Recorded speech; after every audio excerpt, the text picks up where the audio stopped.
We all have our own struggles and issues to battle. At times our fights go well. We work hard, we stay focused. Other times it is just too much and we get hurt. But no matter how beat down we may feel, no matter how much pain we experience, there is someone with us every step of the way, teaching, encouraging, and guiding us through our trials and struggles.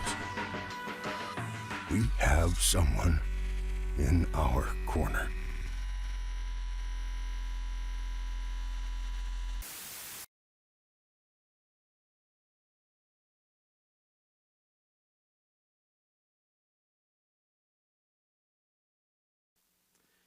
Good morning, Green. Good morning. I got to say, every time I speak, the music we sing is exactly what I need. I just want to speak Jesus here this morning. Who's with me on that? We are here for him. And I want to welcome you this morning. I want to welcome those that are joining us online. We are so glad you're here. My name's Ron. I get the privilege of serving as one of the pastors here at Berean, and so excited to be here. And it's our final part of the series, Facing Opposition. But it's not going to end this week. It's probably something we're going to face throughout 2023, and I don't think it ends in 2023. So these are lessons we can learn and areas we can grow, and I'm just glad to grow with you here this morning. A couple of years ago, my brother, his name is Tom, he started to hike the Adirondack Peaks, and he wants to go through all of them. When we were children, we used to hike all the time. So we'd hike in the summer. We'd go to the state parks, national parks. We'd cross country ski in the winter, and the two of us loved to be out in the woods together. So when he decided to start hiking the Adirondacks, I wanted to go with him, and I probably couldn't go on all of them, and I'd love to do that. But in some of those trips, I was able to go along, and we were able to hike the peaks. My kids started doing that with us. My two older children have gone with us on those hikes, and so one trip we decided we were going to take one day. We're going to tackle 3 peaks, and we're going to go from Iroquois to Wright to Algonquin, which maybe that doesn't mean anything. It's the second highest peak in New York State.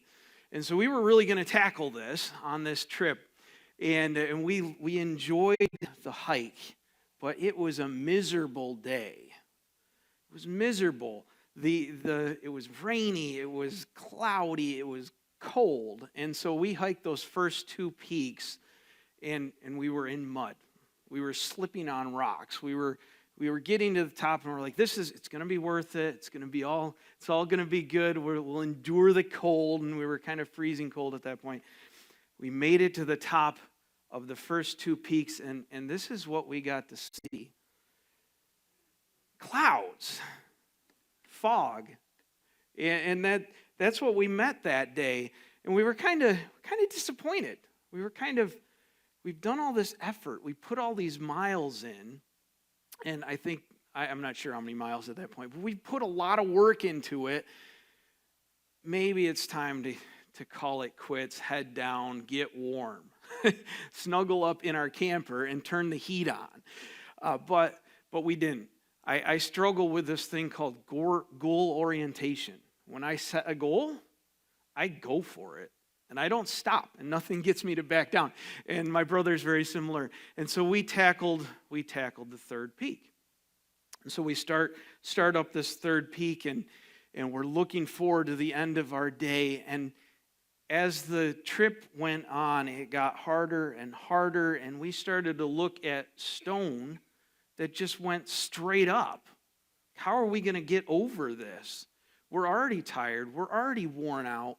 Our body is sore. It's cold. We've already made it through 2 peaks. But it's got to get easier. Maybe just over the next turn, over the next switchback. It'll get easier. And so we hit the tree line, and the tree line got easier. No, it was still straight up these rock boulders, and we were climbing over them and seriously debating whether we should be done. We surmounted 2. We got these huge rocks in our face. We're tired. Every bone in our body hurts. Every step has a muscle ache. It's time to call it quits. But we pushed forward. We pushed forward. And I'm so glad that we didn't give up, because at the top of the mountain, we got to see this. And the Adirondack Park laid out in front of us, and we just got to enjoy God's creation. And it was quiet, and it was near evening, and there wasn't much time left in the day. We ended up hiking down in the dark. But we got to enjoy the greatness of who God is in a very physical way. Just see the beauty of his creation. So glad we didn't give up because of the obstacles. Our own pain, our cold, our tiredness, the difficulty of the terrain, the big boulders that we sometimes had to surmount. We didn't give in. We didn't give up. And so even though there was those rock faces, we climbed and surmounted the obstacles. And I know I'm not the only one here that has overcome an obstacle. There's people here with me that have overcome huge things and gotten up, maybe not to a mountaintop, maybe to a mountaintop. I know there's some people here that love to hike the Adirondacks. I'm not the only one. But you've overcome big things in your life, and you've had that mountaintop experience. It's because you didn't give up. You didn't let the frustration keep you down. You didn't let the hardship or the doubt or the fear stop you. And you surmounted the peak. And the reward was worth it. The reward was the mountaintop. And today when we're gonna look at Jesus in chapter 11, and he ran into huge obstacles.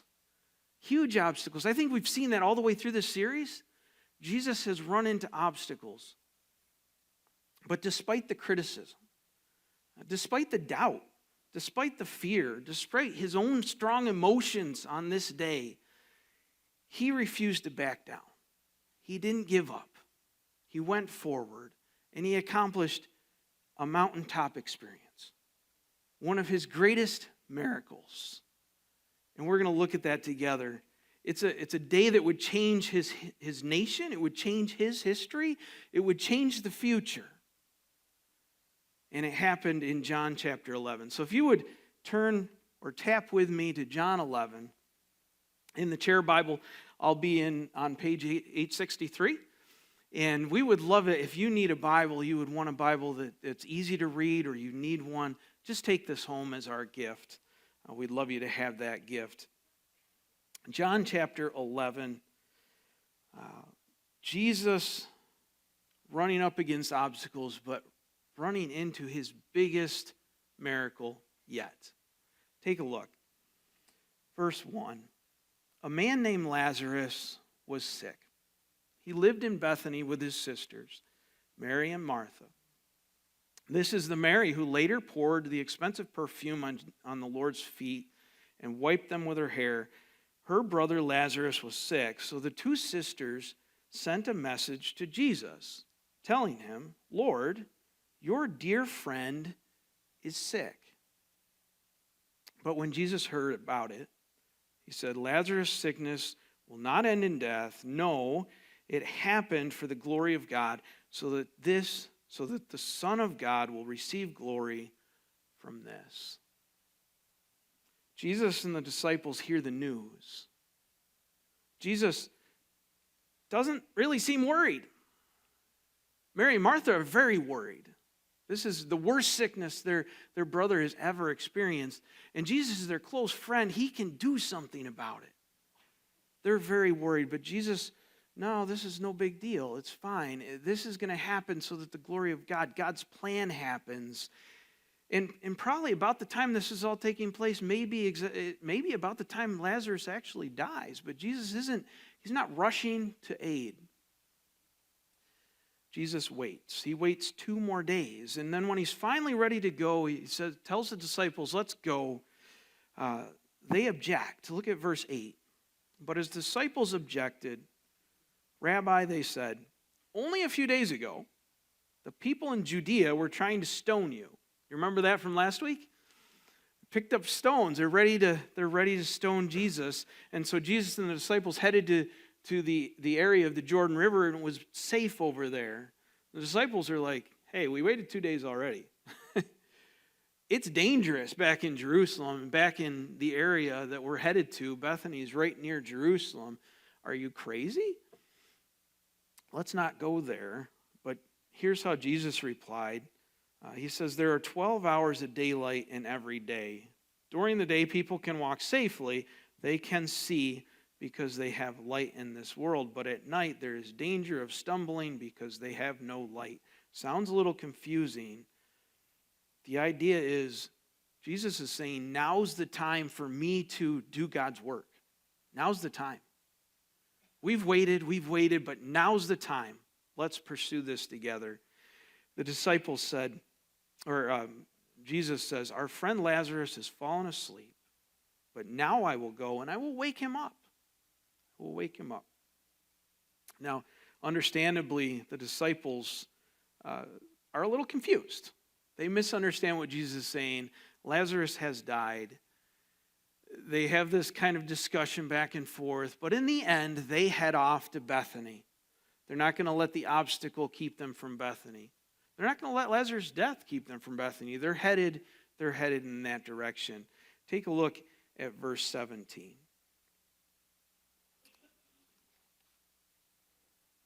When Jesus arrived at Bethany, he was told that Lazarus had already been in the grave for 4 days.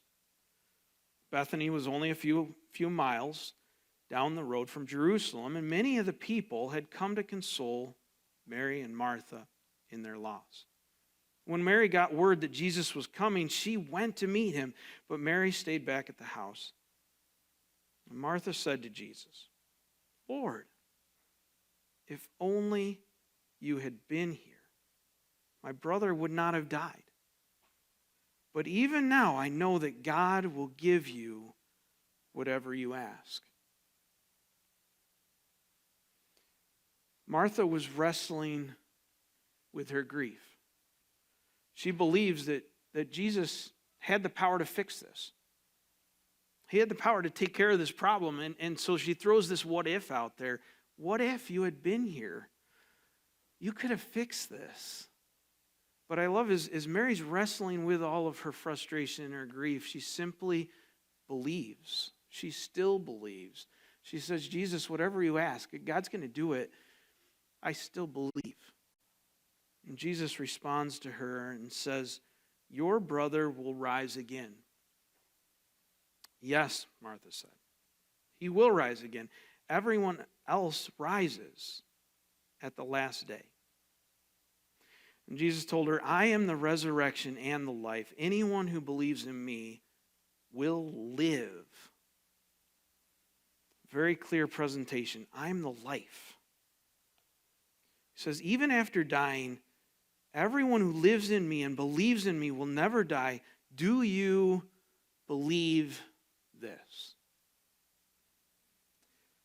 And I love this at this point. Jesus has the clarity to say, your brother will rise again. Martha, he's going to rise because he believed in me. Do you believe? And Jesus challenges Martha to have the same type of belief that Lazarus already has. He will rise again. And Martha simply at this point accepts Jesus' answer. She says, yes, Lord. I have always believed you are the Messiah, the Son of God, the one who has come into the world from God. She returned to Mary. She called Mary aside from the mourners and told her, the teacher is here and he wants to see you. So Mary immediately went to him. Martha's not upset anymore. She's not exasperated anymore. She's not frustrated. She simply believes, and that's enough. Her faith is enough. She goes home. Mary comes out to meet Jesus, immediately goes to him, and in verse 32, when Mary arrived, she saw Jesus and she fell at his feet. Lord, if only you had been here. my brother, would not have died. Think about the faith they're expressing. Jesus, you're the answer here, but you weren't here. You weren't here in my grief and my sadness, and if only. She brings up the same questions. And Jesus sees the pain and he sees the sadness. Lord, if only. Verse 33, Jesus saw her weeping and saw the other people wailing with her, and a deep anger wells up within him. And he was deeply troubled. And he calls out, "Where have you put him?" And Jesus is struggling with his own grief at this point. He's struggling with the emotions inside him. And I picture Jesus looks out over the crowd. He looks out of the tears. He looks out of the sadness. And his heart is moved, and he is troubled, and he's angry. And Jesus he's the creator. And creation wasn't supposed to be this way. He made a perfect creation. It wasn't supposed to have death. It wasn't supposed to have sadness. And yet creation's broken, and Jesus' heart pours out for that. And even to the point of anger. He's troubled. And verse 34, he cries out, take me to this place. Where have you put him? And he asked them, and they said, Lord, come and see. Come and see. And then Jesus wept. He wept. His heart is overcome. His emotion pours out.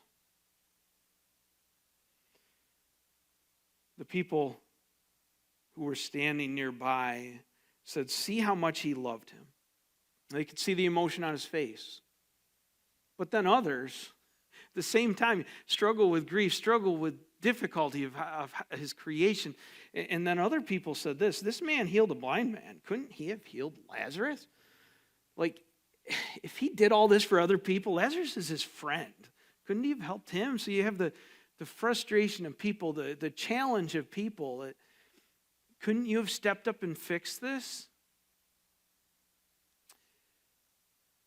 And some people, I think, at this point might have turned around. Just went home. Jesus is not. The rock is tough to climb at this point. The mountain is tough to step over. He's at the face of a stone door and a tomb and death and the doubts and the frustrations of people, their complaints, their arguments against him. But Jesus bravely pushes forward. The stone doesn't stop him. The grave doesn't stop him. Death doesn't stop him. Jesus goes forward. The people here are with Jesus at the tomb, and Jesus' response here in verse 40 is in verse a little bit earlier, verse 39. Jesus says, roll away the stone. Roll away the stone. Martha steps up, says, Lord, he's been dead for 4 days. He's been dead for 4 days. The smell will be terrible. And I read that and I think about that, and the people protest, right? Jesus said, roll away the stone. Come on. And I think his voice is strong and assertive, and roll the stone away, and the people say, wait a second. The stench. Nobody wanted to roll that stone away. Nobody did. Nobody did. But Jesus says this, didn't I tell you that you would see God's glory if you believe? Now, how do you say no to that? And the people listen, and they roll away the stone. And the smell blows out. The stench comes out. And it overcomes everything. And Jesus goes on to pray, and he looks to heaven, and at the same time, the smell is filling everybody's nostrils. The stench is overcoming. The horrid smell of decaying flesh permeates everything. it's not inviting. There was no mistaking the reality of death. Death was clear. It overcame and overwhelmed. And Jesus here looks to heaven and he said, Father, thank you for hearing me. Thank you for hearing me. You always hear me, but I said it out loud for the sake of all of these people because of their lack of faith. He says, I said it for all of these people standing here so that they would believe you sent me. This is going to be clear. This is going to be amazing. Death has filled the air, but Jesus is praying to God. God, thank you for hearing me. And then he cries out and he shouts out, Lazarus, come out. Come out. And think about the people that are around Jesus at this point. Think about what they're thinking. How crazy is this? We can smell it. He's dead. There's no coming out. A dead man cannot come out of the grave. Has anybody seen a dead man come out of the grave? I have not, and I think I'd fall over if I did. Think about what's going on in the minds of these people. Jesus, you're off your rocker. You can't ask a dead man to come out of the grave. It doesn't work. They're struggling with grief. They're sad. They're not horrified. And they're ready to commit Jesus to the insane asylum. You can't just call a dead man out of the grave. And I think the sentiment here is get him out of here. Get him out of here and let these women grieve. Put the stone back over. And for a few moments that must have felt like eternity, nothing seems to happen. But then verse 44, and the dead man came out. The dead man came out. The Michelin man stumbles out of the grave. Look what it says here. The dead man came out, his hands and his feet bound in grave clothes, his face in a headcloth. And Jesus told them, unwrap him and let him go. And so Lazarus, he's all tied up, all bound up, and he's stumbling out of the grave. The dead man comes out. And the grave would have been steps, and he would have stumbled up and out and fallen, maybe fallen, but he's out of the grave, and Jesus simply says, unwrap him. And I think people are stunned. They don't know what to do. They don't know what the next move is. No one can do this. They're frozen. Jesus has just raised from the dead. Jesus has shown power over death, power for life. Many people, verse 45, many people believe. Many of the people who were with Mary believed in Jesus when they saw this happen. Jesus has given his biggest miracle. It's so clear. Death was so clear. Life is now so clear. Who Jesus is so clear. But as Jesus has given his biggest miracle, he's also getting himself into his biggest trouble. Look at the next verse. But some went to the Pharisees. Uh-oh. Can't do anything good, can you, without the oversight of the Pharisees. Look at the end of this chapter. Some went to the Pharisees and told them what Jesus had done. Then the leading priests and Pharisees called a high council together. What are we going to do about this? What are we going to do? They ask each other. This man certainly performs many miraculous signs. If we allow him to go on like this, soon everyone will believe in him. Then the Roman army will come and destroy both our temple and our nation. Look at that. He raises someone from the dead and it's all over. It's all done.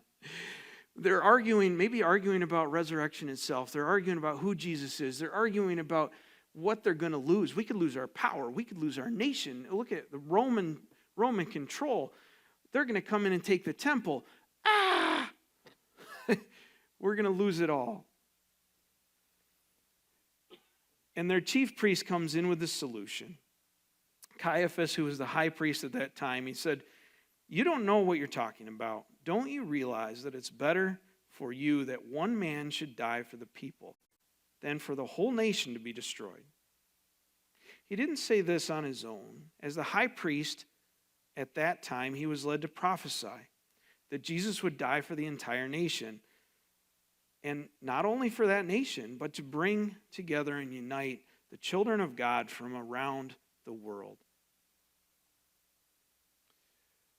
Caiaphas has the great solution, and God is in the process, right? You see God in the process, but Caiaphas has the solution to unite everybody together, and let's unite around killing Jesus. And I think what they convinced themselves, led by their chief leader, that murder is carrying out God's will. And how does that square with the Old Testament? And God uses it for his ultimate purpose, doesn't he? And we know the rest of the story. But right here, Jesus' death warrant is signed and sealed. From that time on, the Jewish leaders began to plot Jesus' death. It's signed, it's sealed. Jesus has done his biggest miracle, his greatest miracle, and yet he gets himself into his biggest trouble. And when we live for God, sometimes we run into opposition. Sometimes we end up in our biggest trouble when we're trying to do our greatest good. Doing big things for God can get you into trouble. Got Jesus into trouble. It can get us into trouble. And I want to say, even though that's true, and Jesus knew what was going to happen, he did it anyway. Even though doing big things for God can get you into trouble, do them anyway. Do it anyway. Do big things for God. And maybe you're thinking that's okay for Jesus.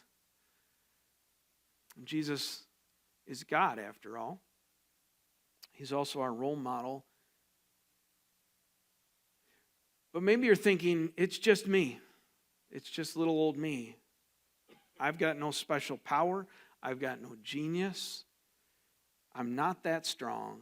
I'm not that brave. I can't do anything big. I feel that way. Maybe you feel that way sometimes. Well, listen to what Jesus says about his followers.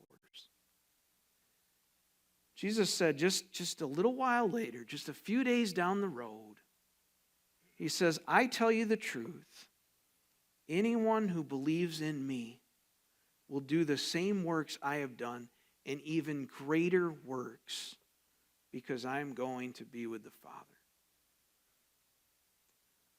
This is what Jesus believes for us. Jesus believes we can do great things, even greater things. Now, we've just seen Jesus raise someone from the dead. And yet, this is what Jesus says. I believe Jesus is saying the opportunities are endless. Opportunities are endless. God can do amazing things, and he can do amazing things in us and through us and in the world around us. And as we follow Jesus and as we live as Jesus lived, we will have the opportunity to do great things. Great things in number, great things in importance. That we will have the opportunity in God's power and to and for God's will to do amazing things. So what does this really look like? What does this look like? Just in everyday life. We could come up with a million examples. I want to just share a few ideas. Maybe you're a parent here. And this week, your toddler makes the floor of the living room disappear in the myriad of her toys. Maybe it looks like maintaining your self-control and sharing love in the moment when you're most frustrated. Maybe it looks like patiently answering the 20th why in a row. In God's graciousness. Maybe it looks like explaining something again to you and teaching your teenager when they think you know nothing, but patiently explaining and teaching life to them over and over again out of the love and forgiveness of Jesus. And those sound like small things. They are not. They are difficult. They are hard. And when we live God's love and we live God's forgiveness, God can accomplish big things in the future of our kids, in the relationship they'll one day have with God. Those things are huge. For some of you, big things might be to sit down and to do your homework and to do it on time. And to be engaged in your classes when everyone else is just throwing spitwads. Or maybe it's to respect that teacher when everyone else in your class is tearing her down. Maybe your big thing is not to rebel against your parents when everyone is going to that party, you know you're not to be there, and you obey. And those seem small, but those are big obedience in the face of big obstacles. When you know you could be picked on, when you know you could lose friends, and yet to stand up and to live for God in those moments. Maybe you're still wondering, what are big things for me? What could I do? Maybe for you it's to stop and to pray for your lunch when you're at work, when everybody's around you in the lunchroom, and to demonstrate your faith. Maybe it's to share your faith story the next opportunity you have. Maybe it's as simple as having integrity and honesty. When you know the other workers are padding their hours or using the time at work for their own personal benefit, and you say, no, I'm going to be focused on what God called me here to do, and I'm going to do it with honesty. Never underestimate the impact of the little things to accomplish big things for God. For our retirees, retirement isn't the end of ministry. It's not. We never retire from a relationship with God. We never retire from the opportunity to serve. And we have one retire here. We have many retirees here, but one that is serving on our leadership team. And a couple weeks ago took time out of his week to go and to drive all the way to Long Island to pick up 200 chairs for our Front Street campus. And he's investing in ministry. When it's a time of life where everyone says, just do what's good for you. Enjoy the end of your life. And he says, no, I'm not done with ministry. And we have many others that are doing the same thing. Maybe for you, it's simply asking, how could I help? How could God use my gifts and my abilities right now in my life stage for his purposes? Jesus believes we can do great things. Jesus believes that we can do big things for God. Do big things for God. There's been times in my life when I've allowed the obstacles to get in my way. When I've allowed the obstacles to make me back down and not do big things for God. God's things. I've thought, well, I'll wait until the circumstances are better. I'll just wait until the things kind of line up and everything works out.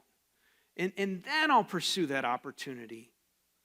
But Jesus in this passage, he was dealing with the death of a friend, extreme grief, trouble right inside of his soul, and others blaming him for the problem. If you were here, and yet he doesn't let any of that make him back down. I think if the circumstances couldn't have been worse. There's been times in my life when I've felt uneasy about something and I've thought, well, I'll just wait until I have peace inside. But I see Jesus in this account, and he says, man, I'm upset. I'm troubled. My insides are churning, and yet Jesus still acts. He still steps up. Sometimes I've thought, I don't see the open door. I'll just wait until I see that open door. What is Jesus faced with here? A closed tomb. The circumstances weren't there. They weren't good. And he was faced with death. None of that made Jesus back down. If the day I was in the Adirondacks, I stopped and said, I'm going to let the obstacles keep me from the top, never would have seen the view. Never would have seen the greatness of God's creation that day. I would have gone home disappointed and depressed at the fog. But instead, overcame the obstacles and got to see the greatness of God.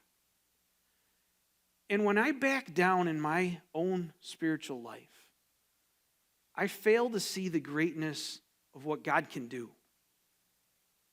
When I give up in my anger at home and give in to my anger, I don't get the opportunity to see my children respond to the patience and love and forgiveness of God.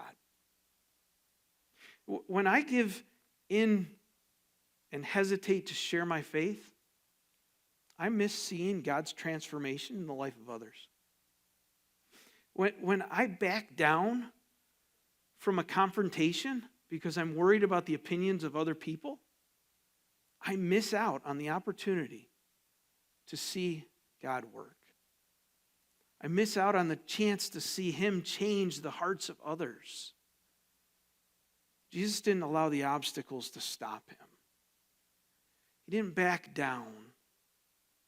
He didn't allow it to slow him down. And I want to say this morning, don't allow the obstacles to stop you in your tracks. Don't allow them to even slow you down. Pursue God's work in your life.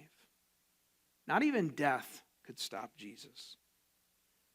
He knew he was walking in trouble, and he walked in anyway. Do big things for God. Even though it can get us into trouble.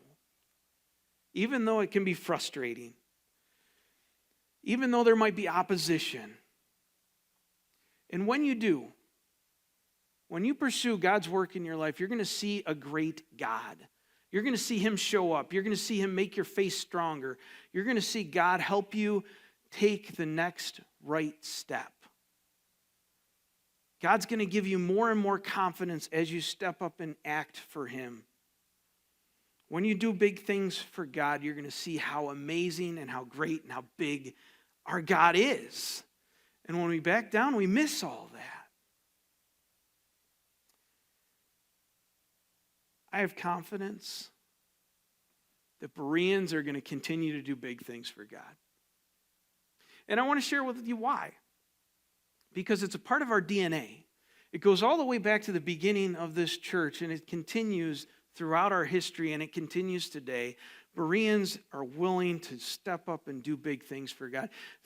This church began with a prayer, a big prayer, with two women that simply said, God, would you bring us a Bible church, a Bible-believing church to Greene, New York? And soon God brought a pastor. And he brought a Bible study and a core group of people. And as they began to reach people in Greene, Jesus impacted the neighbors and the community. But that wasn't without opposition. As they made some foundational decisions in launching that church, opposition showed up. And they chose to be a Bible church rather than take a denominational name. And some said, you're going to fail because of that. But others believed, we're going to have a big mission. And God is going to do great things. And God had a big plan, didn't he? He had a big plan. Another obstacle. Where is Berean Bible Church going to end up? Is it going to be a village church, or where's the location going to be? And some pushed one way, and others said, we have an opportunity to reach this region for Jesus. Let's make sure we are in a place that is reachable in the region. They pushed for Route 12 access, and look what God did. God had a big plan. Each new church plant, each new campus that has been launched has had opposition. Some from churches in the area. There's been risk, there's been sacrifice, and yet Bereans did big things. A whole lot of little steps, and God did big things. And I believe as Bereans place God's mission above themselves, God's mission as the forefront, and as we as Bereans put God first in our lives, he's going to do great things through us. He's going to do great things through this church. And so this week, would you consider choosing to set aside the obstacles and to pursue God's work in your life? To put aside the obstacles and look for divine opportunities. Would you consider starting by taking one step of obedience to God this week? Would you with me live Jesus and speak Jesus to the world around us? One step, one choice at a time. Dear God, thank you for the opportunity to see your greatest miracle. You are such a great God. Now, Jesus isn't done with Lazarus. Jesus goes on and he dies for our sins, and the grave can't keep him in. And he rose and he gives us forgiveness, God. And if there's anyone here this morning that's never received that message, pray that you would give them the opportunity right now to say, God, thank you for loving me. Thank you for forgiving me. I want to accept that forgiveness. It's all it takes is simple faith to believe in the Lord Jesus Christ, and you'll be saved. If you're here and you need to take that step, start there. God, may you give us the confidence to walk with you and for you this week. God, help us to have the strength to choose to put you first in our homes, in our workplaces. Help us to have the confidence to step up and to live you to the world around us, God. Help us to make the choice to put you first. May we do big things for you because we are in step with you. And we're living for your power and your purpose, and it's coming out of us. God, you are amazing. You are great. And Jesus believes you can do that greatness in us. And God, here today, we believe you are unshakable. You are unmovable. And you've done so many great things in the past. We want to stand on that confidence today, and we want to live for you great this week.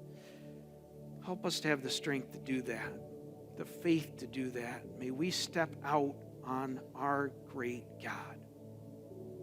In Jesus' name, amen.